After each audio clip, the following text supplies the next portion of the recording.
Hi, welcome to SHE, Sustainable Health Empowerment's Health Education Series. I'm Mei Gyang. I'm a CRNA, that stands for Certified Registered Nurse Anesthetist.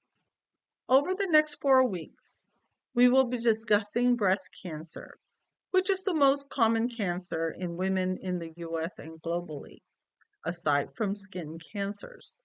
We'll explain risk factors, including why some women are at a higher risk than others, screening and detection, symptoms, treatment options, and staging. Though we are focusing on women, we be aware that men can get breast cancer too, and much of what we discuss applies to men as well. This is what we will learn today. Number one, we will learn to understand the anatomy of the breast. 2, we will understand how cancer grows. 3, distinguish between benign and malignant tumors. And 4, distinguish the different stages of breast cancer. Let's first look at the anatomy of the breast. Inside a woman's breast are 15 to 20 sections called lobes.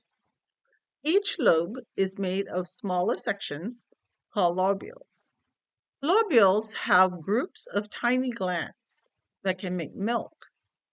After a baby is born, a woman's milk flows through the lobules, through thin tubes called ducts, to the nipple. The breast also contains lymph vessels, which are part of the network that fights infection.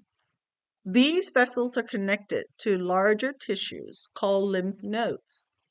Groups of these lymph nodes are near the breast in the area under the arm, known as the axillary lymph glands, as well as above the collarbone and behind the breastbone. This picture shows the lobes and ducts inside the breast. It also shows the lymph nodes near the breast. Cancer starts in cells, the building blocks of our body's tissues. Normal cells grow and divide, and when they grow old, new cells replace them. Sometimes this process goes wrong, and new cells form when we don't need them or old cells don't die. This can lead to a buildup of cells called a mass, lump, growth, or tumor. Tumors can be benign, basically harmless, such as a cyst, or malignant, in other words, cancer, which is harmful and potentially a threat to a person's life. Breast cancer cells can spread by breaking away from the original tumor. This spread is called metastasis.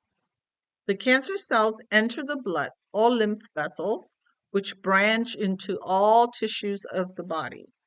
The cancer cells may be found in lymph tissues near the breast, but they may attach to other tissues and form new tumors. Let's review what we have learned so far. Which of the following is true about malignant tumors? Our choices are A, they may be harmful to a person's life. B, they can be removed but sometimes grow back. C, they don't invade the tissues around them. D, they can spread to other parts of the body. You're right if you chose A, they may be harmful to a person's life. B, they can be removed but sometimes grow back. And D, they can spread to other parts of the body. How does breast cancer spread?